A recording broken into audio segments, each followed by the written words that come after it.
دیده باشید اخیراً دونالد ترامپ توی سخنرانیش در مورد رابطه استامینوفن و ابتلا کودکان به اوتیسم صحبت کرده.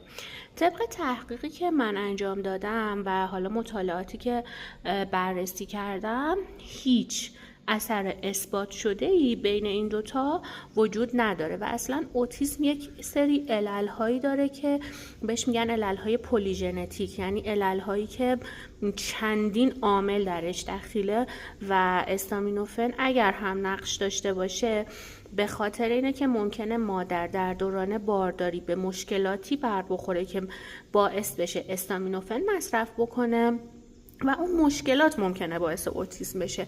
یعنی یک نقش پل مانند داره و تمامی انجمن‌های زنان و نازایی در کل دنیا استامینوفن رو بسیار بسیار داروی سیفی میدونن.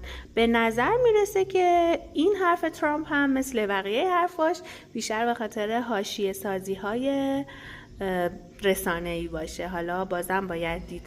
اما اگر مادری تب کرد خواهش میکنم استامینوفن بخوره.